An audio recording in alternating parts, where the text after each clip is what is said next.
Hi అండి, అందరూ బాగున్నారా? వెల్కమ్ టు గీతాస్ రెసిపీస్ అండి.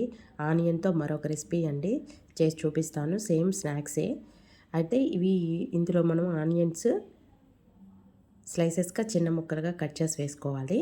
ఇందులోనే శనగపిండి మనకు ఎంత క్వాంటిటీయో అంత వేసుకుంటే సరిపోతుందండి. ఇంతనే ఏం లేదు. ఇది బియ్యపిండి అండి, రైస్ ఫ్లోరు.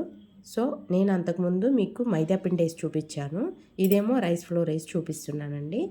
అల్లం ముక్కలు, ఇవి రెడ్ చిల్లీ, అంతకుముందేమో గ్రీన్ చిల్లీ వేసాను. సో సేమ్ ప్రాసెస్ అండి. ఇది వాటర్ వేసుకొని సాల్ట్ వేసేసి సేమ్ అదే వాటర్ కలిపి మనం ముద్దగా చేసుకొని వడల్లాగా వేసేసుకోవడం అండి. ఓకే అండి, మీకు నచ్చితే లైక్ చేయండి, షేర్ చేయండి, సబ్స్క్రైబ్ చేసుకోండి ఫ్రెండ్స్.